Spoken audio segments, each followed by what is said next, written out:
مصور يستاهل يعني التحيه والتقدير. وبعدين راح مكمل قال يعني هو بيجهز نفسه بيضحك. وبعدين ايه جري بقى على الجول بتاعه، خلص من الحكم. لا حول الله. بعد انتهاء المباراه كان معانا الحاج سيد متولي ومعانا علاء نبيل، كل واحد قال وجهه نظره. هو في ضربه جزاء ضاعت برضه من المصري. انا فريق محترم وفريق بلعب كوره تمام. الامن لو ما حكمنيش، الامن لو ما حمنيش يا كابتن. يلا بقى يا كابتن بقى.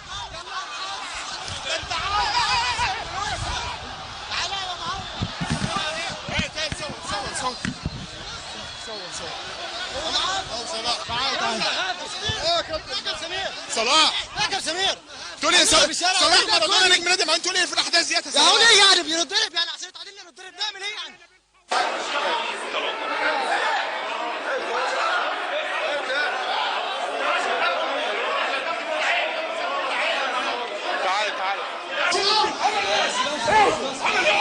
خلاص قول لي عمل ايه؟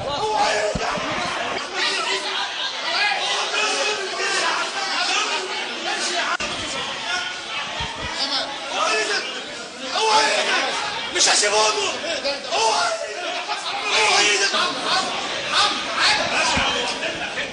يلا جو ارهابي بنلعب فيه، ما يصحش ابدا النادي في مصر، ولازم يبقى فيه موقف يا جماعه، لازم يبقى فيه موقف. لما رئيس النادي ينزل يضرب الكاميرا عشان ما يسجلش اللي بيحصل في الملعب، تمام، ويطلع في برنامج يقول لك انا عميد رئيس النادي، في عميد لاعبي العالم مدير الفني، وطبعا انا بقدر كل التقدير للكابتن حسام حسن، وانا عميد اقدم او اكتر واحد مسكت رئيس نادي. لما رئيس نادي ينزل يضرب كاميرا عشان بتصور اللي حصل، بتصور الجو الارهابي اللي حضرتك بتحكي عنه، ما يصحش. احنا جايين نلعب كوره يا جماعه، جايين نلعب كوره. اذا كنتش بترد منه واحد في اول 6 دقائق، ضربتين جزاء، يعني حرام ولا حلال؟ بكل واحد ياخد حقه يا جماعه.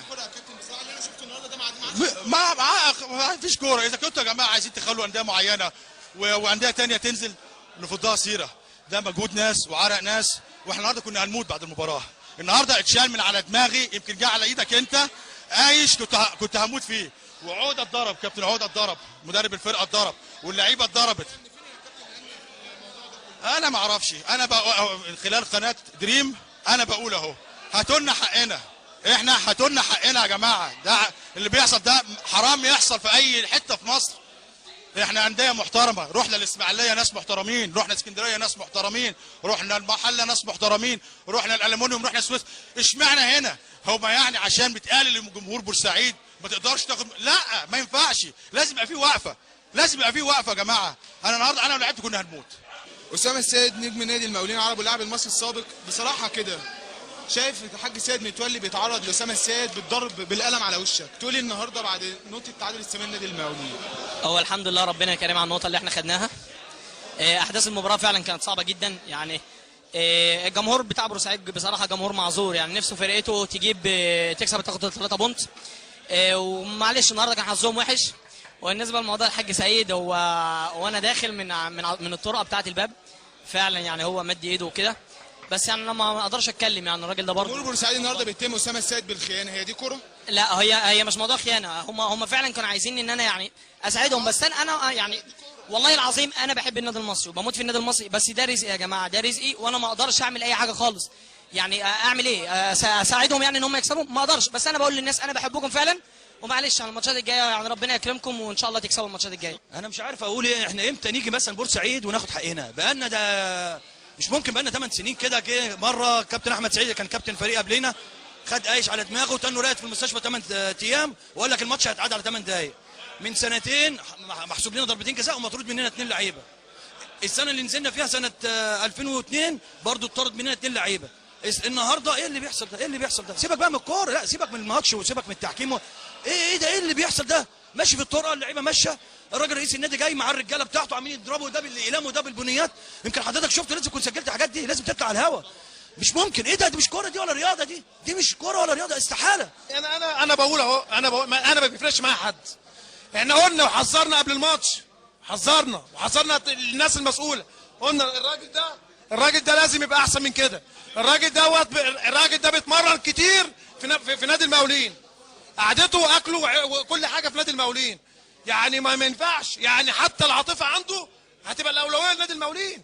انما ما يجيش يقول لي عشان بس اللي يسمعني يقول لي، ما يقولش ان هو الراجل حسب لك ضربه جزاء ولا طرد لك. الطرد دي ده حقي، ولو فيها شك 1% ما كانش هيحسب الحته 3. الطرد كتف الماتش في الشوط الاولاني، ما يكتفنا الشوط الاولاني والشوط الثاني. دي قصه الحكم. المدرب بتاع الفرقه الثانيه المفروض الكابتن علاء نبيل المفروض يبقى فيه احترام اولا في بورسعيد، واحترام للرياضه، ان ما كانش المفروض يشتم اللعيبه بتاعتنا ولا يشتم النادي المصري ولا يشتم جمهور بورسعيد. عيب منه، والحكم سامع. واتحدى ان اللي هيكتب كده في التقرير. انا هقول لك القصه اللي جايه ايه. القصه ان هو يتعمل في بورسعيد بقت خلاص ملطشه، هيروح كاتب لك تقرير ان بورسعيد هم اللي ظلموا والجمهور قلبوا الدنيا. انما هيكتب ان كابتن علاء نبيل شتم ببورسعيد وشتم لعيبه، واحد من للاسف واحد من الجهاز الفني مدرب حراس مرمى تقريبا ضرب الحديد من غير كوره في البنالتي، ولا واحد منهم. ونتمنى احترام الحكام وقرارات الحكام وعدم التعليق عليها. أنا بقول إنه أي مشكلة بتحدث وأي تشابك بيحدث في المباريات لازم طرفين، مفيش حد بريء 100% والتاني مجني عليه 100%، وده جاني. يعني بس المنظر ده يا كابتن يعني يعني طيب ايه اللي نزل له الملعب ده مثلا؟